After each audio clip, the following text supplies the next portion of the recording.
యేసుక్రీస్తు ప్రభుల వారు ఇక్కడ చెప్పింది తెలుసా? ఇదిగో మీరు ఆ బాణలను నీళ్లతో నింపండి అని చెప్పి. దేవునికి మహిమ కలుగును గాక. ఎప్పుడు అద్భుతం జరిగిందంటే ఆయన చెప్పినట్టు చేసినప్పుడు అద్భుతాన్ని దేవుడు చేశాడు. యేసుక్రీస్తు ప్రభుల వారు అద్భుతం చెయ్యాలంటే ఆయన చెప్పిన మాటకు నువ్వు లోపడదువు గాక.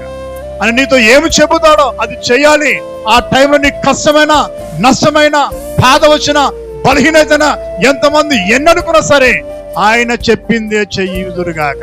మీ జీవితంలో ఉన్న ప్రతి కొరతను దేవుడు తొలగించబోతున్నాడు.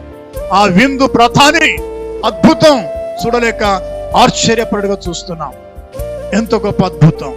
నీళ్లను నింపిన తర్వాత, నీళ్లను తీసుకురమ్మన్న తర్వాత వారు ఏది చెప్పారో అది చేసినప్పుడు నీళ్ళనే ద్రాక్షరసముగా మార్చగలిగిన దేవుడు నీ జీవితాన్ని మార్చలేడా? నీ కుటుంబంలో నీ పిల్లలు, నీ భర్త, నీ భార్య, నీ బంధువులు, నీ స్నేహితులు, వారిని మార్చే శక్తి నీకు లేకపోవచ్చు, కానీ నా యేసయ్యకు ఆ శక్తి ఉన్నది. అందుకే దేవుడు అందరికంటే గొప్పవాడు.